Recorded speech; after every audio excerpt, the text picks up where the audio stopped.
Welcome back now. Time of the broadcast in which we hear from you, our viewers. So first of all, this is our In Focus inbox.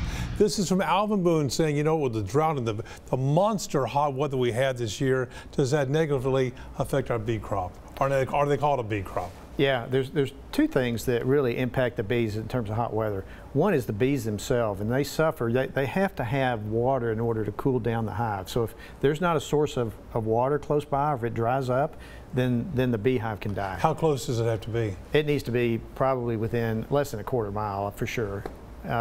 Then what the bees will do in the hottest, when it's 107 degrees, you see a lot of bees on the outside of the hive. We call that bearding. So people think, oh, the bees are about to fly off somewhere. No, they're just cooling off their hive by coming outdoors. I've seen that, yeah. And that happens. The second thing that's not very good for bees in terms of the hot weather is that you may have noticed that when it's 107 degrees outside, there's not much in the way of bloom. And so the bees really have nothing to eat during that window. There's not much nectar. There's probably no nectar.